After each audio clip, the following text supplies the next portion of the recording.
Hi, this is Emike from SlideHub with a short product update for April. On today's agenda we have the following topics. I will start with the template file validation feature. Then I'm going to talk about a mass asset features. I will introduce the search performance report and the new top contributor interface as well. Next, I will show the improved suggestions in the PowerPoint side pane, and I'm going to close this video with a short recap of the quarterly product webinar. Template file validation. We have extended our file validation feature to include PowerPoint templates. Why are we doing this? Well, we implemented quality checks for new templates to maintain consistency and ensure a smooth end-user experience. When you upload a template to SlideHub, the system automatically verifies that the template has the correct settings before including it in your company library. If any issues are detected, a warning will prompt you to fix them. We strongly advise resolving these issues to ensure your template is well-defined, which will contribute to a more effective library. What do we check templates for? We check them for too large file size, whether the slides have the zoom-in feature, if there is a non-standard template format, if it has custom fonts, if it has internal links, if it has multiple language settings, and we check the master template quantities in the file as well.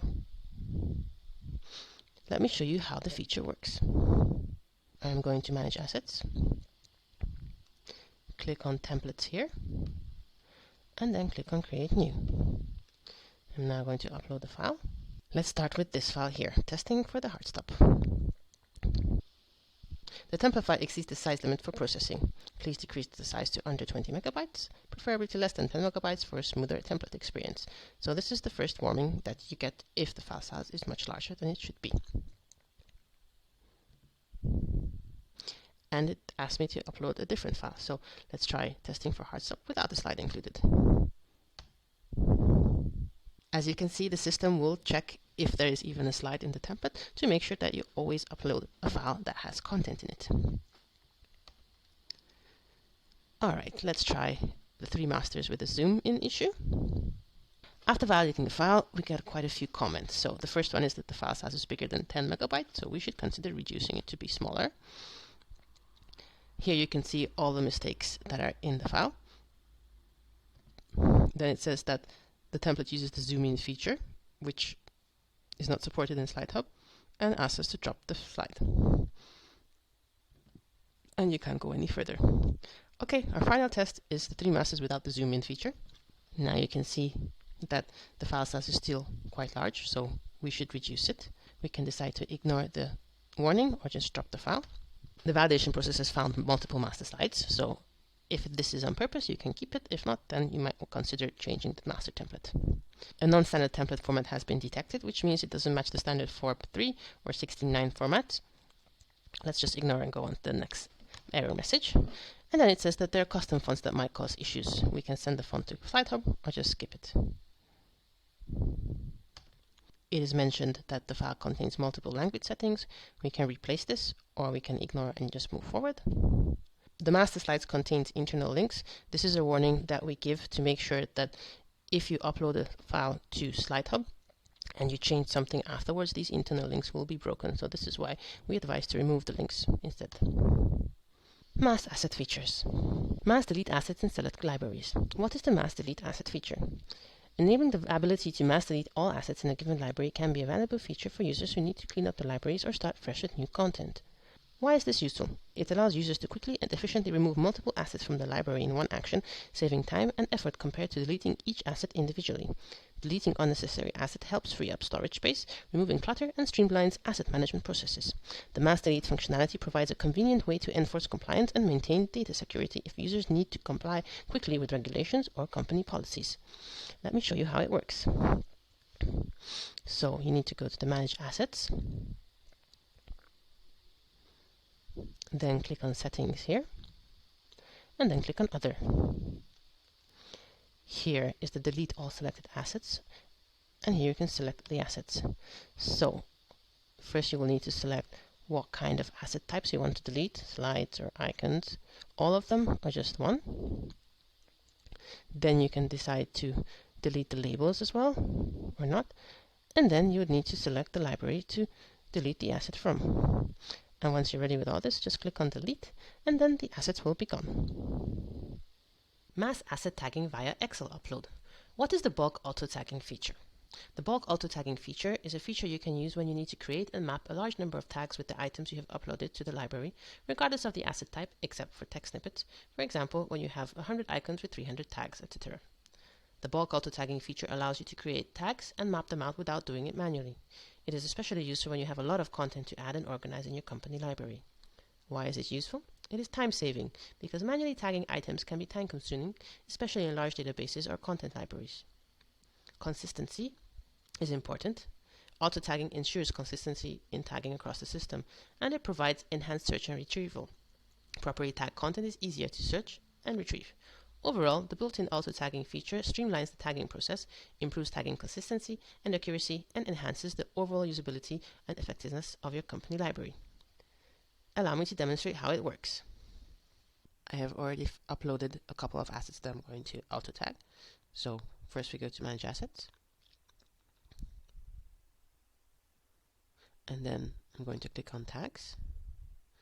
And click on this little arrow here. And click on Upload the bulk auto-tag file.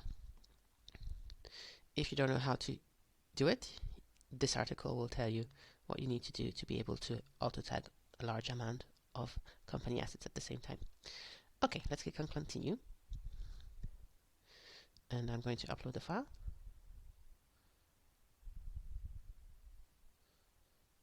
Let's click here. Open. I'm just going to select the separator used for differentiating my tags. So we have a few matching assets identified. There are a few errors here, but I'm going to move forward with these and click on Continue so everything can be auto-tagged. Search Performance Report. Use the new Search Performance Report to optimize the organization of your company assets. What is the Search Performance Report? The Search Performance Report provides detailed statistics and insights into the search behavior of users within each asset type of your company library. As a manager, being able to gain insights into what might be missing from your content library and what needs to be tagged differently is crucial for ensuring the library remains comprehensive and easily searchable for users. Tracking the percentages of searches without results as the library grows provides valuable insights into the effectiveness of the content management system and the relevance of the content available. Find the feature within the Manager view or via the Statistics tab. Why is this useful? The report shows the specific search queries that have been entered into the search bar. This helps managers understand what keywords are most used. Analyzing search performance across different types of assets helps identify any discrepancies or patterns.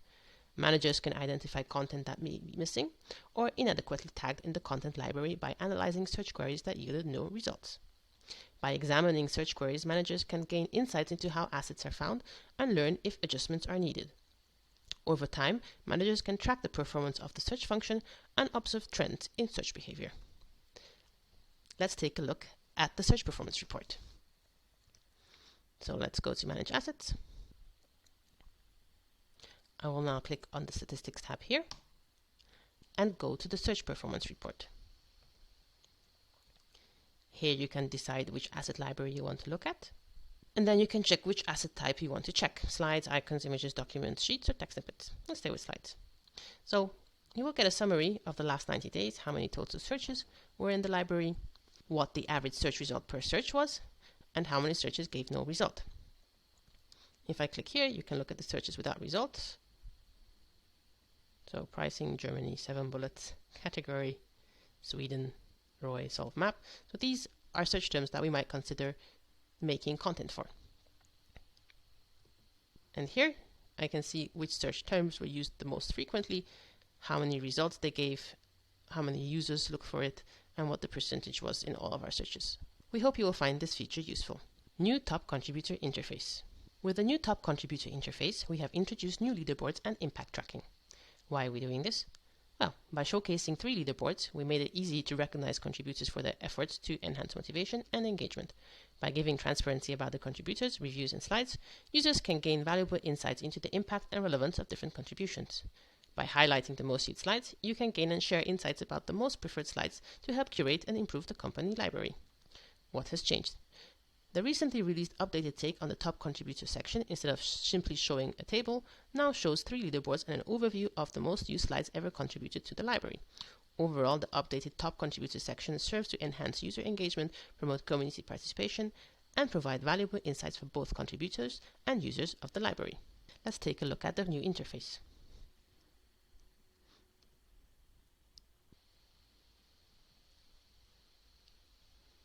Go to the suggestions and then click on top contributors here.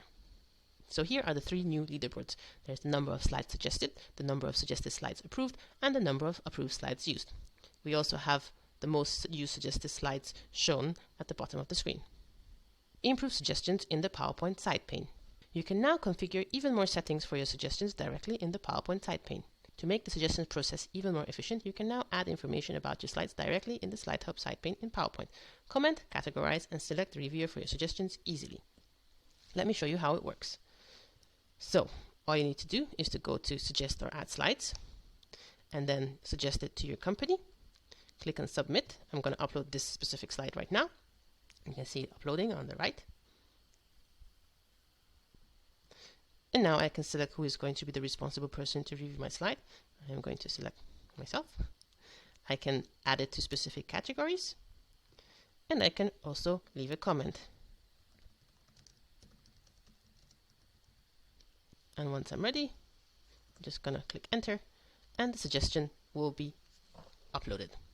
Recap of the quarterly product webinar. What did SlideHub achieve this last quarter, and what are our aims for the next one? Well, our achievements are increased speed and stability overall the whole platform. We have improved the navigation experience. We now provide high resolution image support. We have an automatic file validation feature, and we have enhanced many of our library management tools. Our plans for the next quarter and the future are the following: to create a presenter role for users who don't need to build many slides for a simplified user experience, for example, sales-oriented colleagues. We want to develop a simple but impactful proposal wizard to further streamline the proposal creation process. We want to improve the placeholder feature to make it more powerful and less time-consuming, combining it with file validation. We plan to explore AI to support the existing product vision to further enhance the efficiency of SlideHub for both users and managers. We look forward to seeing you at the next SlideHub quarterly product webinar. Join us to find out what we have been working on and be the first to discover what we intend to develop. Your feedback matters, so don't miss this opportunity to have your voice heard and influence the direction we take. The webinar will take place on Tuesday, June 25th, 2024 at 3 p.m. CET. The video call is scheduled to last between 30 to 45 minutes with an interactive Q&A session after the presentation of our latest news. Click this link to register for the next webinar: slidehub.io/webinar-sign-up/quarterly-product-webinar. Thank you for your attention. We at SlideHub hope to help you continue to streamline PowerPoint proposals and solve document chaos.